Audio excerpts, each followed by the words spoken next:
आइए हाजिर हैं फिर एक नए टॉपिक के साथ। कैसी चल रही है आपकी तैयारी, बोर्ड एग्जाम की तैयारी? उम्मीद करते हैं अच्छी चल रही होगी। उस तैयारी को और अच्छा बनाने के लिए आज एक बार फिर नए टॉपिक के साथ हाजिर हैं। भौतिक विज्ञान में गोलीय अवतल पृष्ठ के लिए अपवर्तन का सूत्र देखते हैं और बहुत ही महत्वपूर्ण डेरिवेशन भौतिक विज्ञान में प्रकाश लाइट का डेरिवेशन।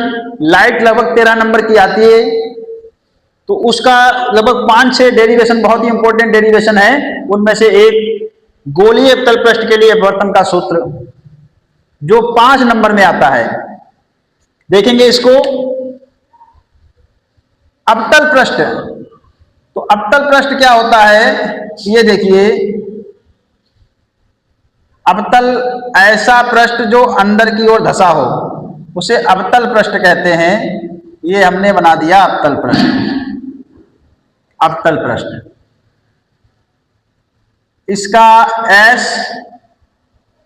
पी, इसका जो मध्य बिंदु होता है, पृष्ठ का जो मध्य बिंदु होता है उसे ध्रुव कहते हैं। ये पी मान लेंगे इसको। एस पी एस डैश माना। एस पी एस डैश एक अवतल पृष्ठ है जो दो माध्यमों को पृथक करता है। इधर वाला माध्यम एस पी एस डैश, इधर वाला माध्यम हम वायु ले लेंगे, वायु, और इधर वाला माध्यम कांच ले लेंगे। कांच जो कि एक सघन माध्यम है, और इधर वाला माध्यम वायु, वायु जो कि एक विरल माध्यम है आपका। तो इस पृष्ठ के सामने कोई एक बिंदु वस्तु O रखी है। बिंदु वस्तु O ये लीजिए, और बिंदु वस्तु O से एक प्रकाश किरण जाएगी। एक प्रकाश किरण बिंदु वस्तु O, और ये प्रकाश किरण जहां पर टकराएगी वहां से भाई वहां मतलब जो है एक अविलंब ले लेंगे। अविलंब, तो अविलंब जो है वो वक्रता केंद्र हो से गुजरेगा। वक्रता केंद्र से होकर ये वक्रता केंद्र पृष्ठ का वक्रता केंद्र C ले लिया। ये इसका मुख्य अक्ष, इसको लाइन को मिला दें इस टाइप से। ये आपका मुख्य अक्ष हो गया। तो ये वक्रता केंद्र यहां से हम एक इस टाइप से, ये थोड़ा सही नहीं बना हुआ है, सही कर दें। ये इस टाइप से, ठीक है। ये आपका वक्रता केंद्र C से होकर अविलंब खींच लेंगे। ये हमने अविलंब खींच लिया। अविलंब, ये इसका नाम दे दें कोई भी, CN दे दें। CN, CN ये लीजिए। तो जब कोई प्रकाश किरण बिंदु वस्तु O से जाती है विरल माध्यम से सघन माध्यम में, तो बेटा अविलंब की ओर झुक जाती है। तो ये अविलंब है आपका CN। तो ऐसे मान लो ये किरण आपकी ऐसे इधर इसकी ओर झुक गई है ऐसे। तो ये किरण जब झुकेगी तो पीछे की ओर इसको डैश डैश करके मिलाएंगे, जो कि बिंदु I पर मिलेगी आकर। यहां पर, यहां से dash dash dash dash dash dash करके मिला लेंगे इसको। तो ये इसको बना लेंगे इस टाइप से,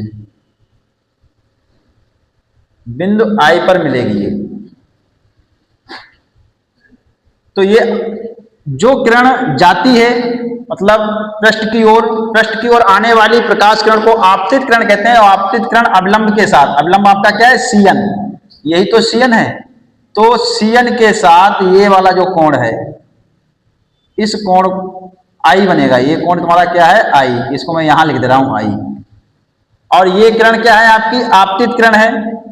आपतित किरण ये वाली O, यहां पर बिंदु एक कोई बिंदु ले लें A, बिंदु A ले लिया हमने। OA आपतित किरण है। आपतित किरण जो है अविलंब CN के साथ इसने I कोण बनाया। और दूसरी ये जो किरण है अपवर्तित हो गई। कौन सी किरण? AN को ही नीचे पीछे की ओर हमने मिला बढ़ा लिया, तो बिंदु I पर प्रतिबिंब बनाया इसने। तो ये जो है कोण आपका बनेगा R, यानी अपवर्तन कोण, क्योंकि अपवर्तित किरण है भाई। ए एन आपकी क्या है, ये अपवर्तित किरण हो गई। ए एन यहां दिखा दो, ए एन। तो ये कोण जो है आपका आर हो जाएगा, ये वाला कोण, ये कोण आर हो जाएगा। उम्मीद करते हैं ठीक है, समझ में आया होगा भाई। मुख्य अक्ष आपका ओपी, ये वक्रता केंद्र सी, माना एस पी एस डैश एक गोलीय अवतल पृष्ठ है जिसके मुख्य अक्ष पर एक बिंदु वस्तु ओ रखी है। बिंदु वस्तु ओ से ये आपतित किरण जाएगी और अविलंब के साथ आपतन कोण आई बनाएगी, और अपवर्तित किरण, जो किरण अपवर्तित हो रही है दूसरी ओर जा रही है, तो वो आपतित किरण जो है अपवर्तन कोण बना रही है अविलंब के साथ। शायद इतना समझ में आया है। एक बार फिर देख लें, थोड़ा लिख भी लेंगे इसमें। माना एस पी एस डैश एक गोलीय अवतल पृष्ठ है जो दो माध्यमों को पृथक करता है जिनके अवर्तनांक क्रमशः n1 व n2 है। इसका अवर्तनांक n1 और इसका n2 मान लेंगे। इतना समझ में आया होगा। अगर इतना समझ में आ गया है तो अब चलते हैं, आगे बढ़ते हैं, देखते हैं। अब इसमें जो है जो बिंदु वस्तु ओ के कोण को अल्फा, प्रतिबिंब बिंदु आई ये वाला कोण बीटा लेंगे, और वक्रता केंद्र के कोण को गामा से लिखेंगे, गामा। तो आपका अब देखेंगे, ऐसा त्रिभुज लेंगे, एक ऐसा त्रिभुज जिसमें दो अंतः कोण हो और उसका एक बहिष्कोण हो। तो ऐसा त्रिभुज आपका देखो है ओ ए सी, ओ ए सी त्रिभुज, ओ ए सी में, त्रिभुज ओ ए सी में बेटा, ओ ए सी में देखें आपका अंतः कोण क्या है, आई है और अल्फा है। अंतः कोण इस टाइप से देखेंगे, इस प्रकार से ये बना हुआ है कोण, ये आपका कोण आई हो गया, ये अल्फा हो गया, और इसका बहिष्कोण ये वाला जो हो जाएगा गामा हो जाएगा, इस टाइप से। तो अंतः कोण आपके क्या हुए, आई और अल्फा। तो हमें पता है त्रिभुज के किन्हीं दो अंतः कोणों का योगफल बहिष्कोण के बराबर होता है, तो बहिष्कोण गामा है, तो गामा बराबर आपका हो जाएगा आई प्लस अल्फा। हमें आई निकालना है तो अल्फा को इधर भेजेंगे, तो आई इक्वल टू हो जाएगा गामा माइनस अल्फा। ये समीकरण नंबर 1 हो गया आपका। इसी प्रकार से त्रिभुज IAC में जाएंगे, त्रिभुज IAC आपका, त्रिभुज IAC, तो त्रिभुज IAC में भी जो आपका दो अंतः कोण, ये आपका त्रिभुज IAC इस टाइप से बना लेंगे इसको, IAC। ये आपका कोण R है और ये आपका कोण बीटा है, और इसका बहिष्कोण जो है, इसका जो बहिष्कोण है वो हो जाएगा आपका, इसके लिए भी गामा ही होगा बहिष्कोण। बहिष्कोण क्या हो जाएगा, गामा हो जाएगा। ध्यान देखें भाई, IAC में आपका बीटा, आर और गामा, ठीक है भाई। तो हम इसको लिखेंगे, गामा बराबर क्या लिखेंगे, गामा बराबर आपका हो जाएगा बीटा प्लस आर, यानी अपवर्तन कोण। आर निकालना है तो बीटा को इधर भेजेंगे, आर बराबर गामा माइनस बीटा, मतलब हमें आपतन कोण और अपवर्तन कोण निकालने हैं। तो हमने निकाल चुके हैं आपतन कोण, अपवर्तन कोण। अब स्नेल का नियम लगाएंगे। स्नेल के नियम से क्या होता है, स्नेल के नियम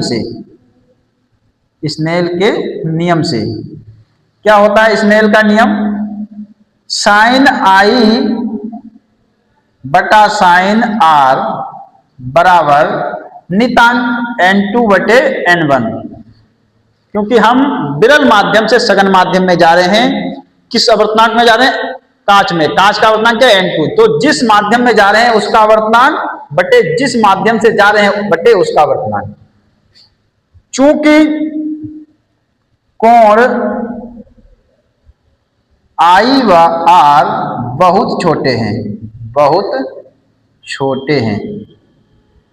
जब ये कोण बहुत छोटे हैं तो हम साइन आई बराबर आई लिख सकते हैं और साइन आर बराबर आर लिख सकते हैं बेटा। तो यहां पर लिख देंगे आई बटा आर बराबर n2 बटा N1,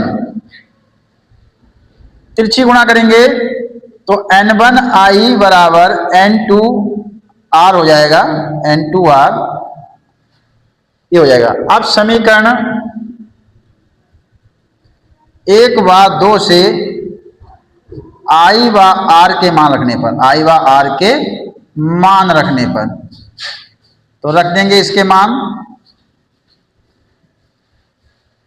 I व R के मान रखेंगे इसमें। N1I का मान बेटा क्या है आपका, गामा माइनस अल्फा, N2 और R का मान आपका समीकरण 2 से क्या है, गामा माइनस बीटा है बेटा।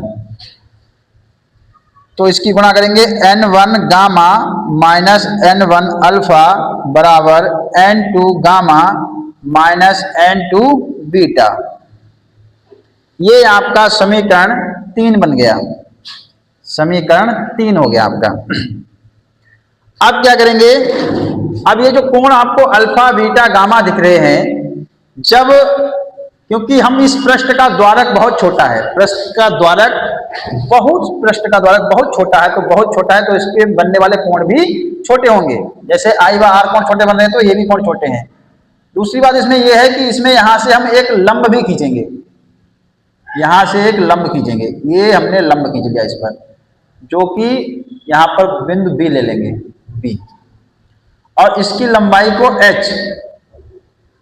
h मान लेंगे, और वस्तु की दूरी को, पृष्ठ से वस्तु की दूरी को u से लिखते हैं, और वक्रता त्रिज्या ये c है, इसकी दूरी को r से लिखते हैं, और प्रतिबिंब की दूरी को b से लिखा जाता है, और वस्तु की दूरी को u से लिखा जाता है। और ये हमें पता होना चाहिए कि सामने वाली जितनी भी दूरियां होती है वो माइनस में लिखी जाती है, इनके सभी मान माइनस में होंगे। तो चूंकि जिस प्रकार से I व R कोण छोटे थे, तो पृष्ठ का द्वारक छोटा होने के कारण ये इसमें जितने भी कोण बन रहे सभी छोटे होंगे। जब कोण छोटे हैं तो जिस प्रकार से I बराबर, हमने साइन I को I लिख लिया तो, और साइन R को R लिखा, उसी प्रकार से हम अल्फा बराबर यहां लिख लेंगे, चूंकि अल्फा बीटा व गामा कोण बहुत छोटे हैं, बहुत छोटे हैं, बहुत छोटे हैं, इसलिए अल्फा बराबर क्या ले सकते हैं, tan अल्फा। अब अल्फा वाला समकोण त्रिभुज देखेंगे तो अल्फा वाला समकोण त्रिभुज आपको दिख रहा है शायद, ये है अल्फा OAB, OAB, ये आपका समकोण त्रिभुज है जिसमें अल्फा कोण है। तो tan अल्फा बराबर क्या होता है, लंब बटे आधार होता है। तो इसमें लंब आपका क्या है, देखें भाई, लंब AB, ये लंब है, आधार क्या है, OB, ये आधार है। तो लंब बटे आधार AB बटा OB is equal to, AB का मान हमने h मान रखा है, और OB देखें, चूंकि ये द्वारक बहुत छोटा है, पृष्ठ का द्वारक बहुत छोटा है, तो ये बिंदु जो B है वो P के बहुत नजदीक होगा, बहुत नजदीक होगा, तो हम OB को OP के बराबर मान लेंगे। OB बराबर OP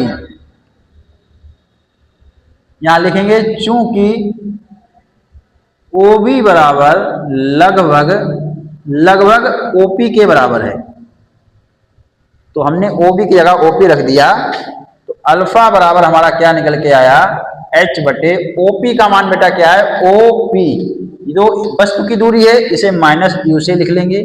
इसी प्रकार बीटा बराबर tan बीटा लिखा जाएगा, और बीटा वाला समकोण त्रिभुज देखेंगे तो ऐसा त्रिभुज, समकोण त्रिभुज जिसमें कोण बीटा हो, तो कोण बीटा ये है IAB, त्रिभुज IAB, ये ध्यान रखना है, समकोण त्रिभुज देखना है। तो tan बीटा बराबर लंब बटे आधार यानी AB, और आधार इसका क्या हो जाएगा बेटा, इसमें IB, AB का मान h है, और IB जो है हमने अभी बताया, क्योंकि पृष्ठ का द्वारक बहुत छोटा है, तो ये बिंदु B जो है वो P के बहुत नजदीक है। तो जब P के बहुत नजदीक है तो ये IB जो है वो IP के बराबर हो जाएगा। तो IB बराबर IP, चूंकि IB बराबर लगभग आईपी, लगभग आईपी के बराबर है, तो यहां पर h बटे आईपी का मान आपका क्या है, आईपी, आईपी क्या है आपकी, ये प्रतिबिंब की दूरी b, माइनस में, इधर वाली दूरियां माइनस में लिखा है, बीटा का मान आ गया ये। इसी प्रकार गामा बराबर टेन गामा लिखेंगे, टेन गामा। अब गामा वाला समकोण त्रिभुज देखेंगे, ऐसा समकोण त्रिभुज जिसमें कोण एक गामा हो, तो वो आपका गामा कहां चला गया, गामा ये है आपका, ये गामा है। तो ये गामा जब है तो इसमें ए बी बटे सी बी, ए बी बटा सी बी, और ए बी को एच मान रखा है, और सी बी क्योंकि बिंदु जो है बी जो है वो पी के बहुत नजदीक है, तो ये जो है सी बी जो है वो सी पी के बराबर हो जाएगा, सी पी। और यहां दिखा देंगे चूंकि सी बी बराबर लगभग किसके लगभग बराबर है, सी पी के, यहां लिख देंगे, और इसका मान हम लिखेंगे h बटा सी पी का मान क्या है, वक्रता त्रिज्या है तो माइनस आर, सामने वाली दूरियां सब माइनस में लिखी जाएंगी, इतना ध्यान रखना है आपको। अब अल्फा बीटा गामा के मान उठा के समीकरण नंबर 3 में रख देंगे। अल्फा बीटा व गामा के मान समीकरण 3 में रखने पर, 3 में रख देंगे, तो समीकरण 3 आपका क्या है, n1 gamma minus n1 alpha बराबर n2 gamma minus n2 beta.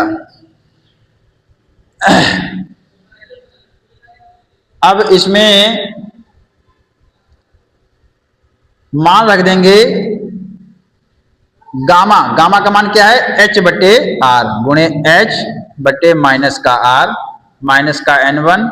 Alpha का मान आपका कहां पर है, अल्फा का मान आपका है h बटा माइनस का u बराबर n2, और गामा का मान आ चुका है आपका h बटा माइनस का r माइनस का n2, n2 का, और बीटा का मान रख देंगे यहां पर h बटा माइनस का v, h बटा माइनस का v।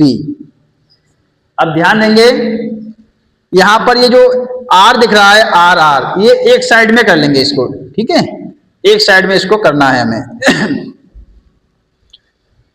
तो करें भाई इसको एक साइड में, इसको इधर ले आएंगे तो ये हो जाएगा आपका, ये वाला उठा के इधर लाओ, ये माइनस माइनस प्लस का हो जाएगा, पहले इसको सही कर लें, ये हो जाएगा n1h माइनस का r, और ये हो जाएगा आपका प्लस का n1h बटे u, और ये आपका हो जाएगा n2h बटे माइनस का r, और ये हो जाएगा प्लस का n2h बटे b, ये हो जाएगा आपका। अब इसको उधर ले जाएंगे और इसको इधर लाएंगे, ठीक है, इसको इधर लाना, इसको उधर ले जाना है। तो देखते हैं बेटा, इसको मिटा देंगे। इतना सभी के समझ में आया होगा। यहां से एक लाइन ड्रॉ कर लेते हैं। हमें क्या करना है, हमें ये करना है कि ये जो आया है इसको उधर ले जाएंगे, और ये जो आया है आर वाला इसको इधर लाएंगे। n2h बटा माइनस का आर, n2h बटा माइनस का आर इधर लाएंगे तो ये प्लस का हो जाएगा। n2h माइनस का आर है तो इधर आएगा प्लस का हो जाएगा। इसको उठाकर इधर लाए हैं, इसको उधर लाए हैं, और ये तो अपनी जगह पर है। ये तुम्हारा क्या है, माइनस का n1h बटा आर, और ये अपनी जगह पर है n2h बटा v, और ये u वाला उधर ले जाएंगे, ये प्लस का u वाला है उधर जाएगा माइनस का हो जाएगा, माइनस का n1h बटा u। अब देखना है इसमें कॉमन, देखो h बटा r दोनों जगह है, कॉमन हो जाएगा h बटा r, अंदर क्या हो जाएगा n2 माइनस n1, और यहां पर ध्यान देंगे यहां भी h है, यहां भी h है, तो ये H यहाँ पर कॉमन हो जाएगा, तो अंदर क्या हो जाएगा N2/V माइनस N1/U, ये आपका हो गया। अब H इस साइड में भी है, इस साइड कैंसिल कर देंगे, H बन जा H, यानी ये हो जाएगा N2 माइनस N1/R बराबर ये आ गया N2/V माइनस N1/U। तो इसको इस साइड में लिख लें, N2/V माइनस N1/U बराबर N2 माइनस N1/R। यही है गोलीय अवतल पृष्ठ के लिए अपवर्तन का सूत्र। कभी कभी आगे भी सिद्ध करने के लिए कह देते हैं, तो कैसे करेंगे, पूरे समीकरण को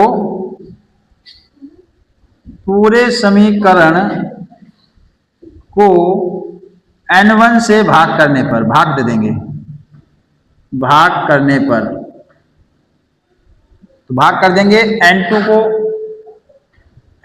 को N1 से भाग कर दिया बटा V, N1 को भी N1 से भाग कर दिया बटा U, और यहां भी भाग कर दिया भाई N2/N1, और यहाँ N1/N1 और बटा पूरे का बटा R। तो चूंकि N2/N1 बराबर N, तो क्या हम लिखा चुके हैं भाई N2/N, तो इसकी जगह पर N रख देंगे N/V माइनस N1 से N1 कैंसिल हो जाएगा, तो 1/U इक्वल टू N2/N1, ये N हो जाएगा आपका, N1 से N1 कैंसिल हो जाएगा, 1 आ जाएगा यहाँ पर N-1/R। तो कभी कभी ये भी जो है दे देते हैं प्रश्न में, इतना सिद्ध करके दिखाइए। तो ये आपका है गोलीय अवतल पृष्ठ के लिए अपवर्तन का सूत्र। उम्मीद करता हूं समझ आया होगा। ठीक है, जो भी बच्चे इसे देखें आगे शेयर कर दें, ताकि जो पढ़ने वाले बच्चे हैं उन तक ये पहुंच सके। बाकी स्क्रीनशॉट ले लें इसका। ठीक है।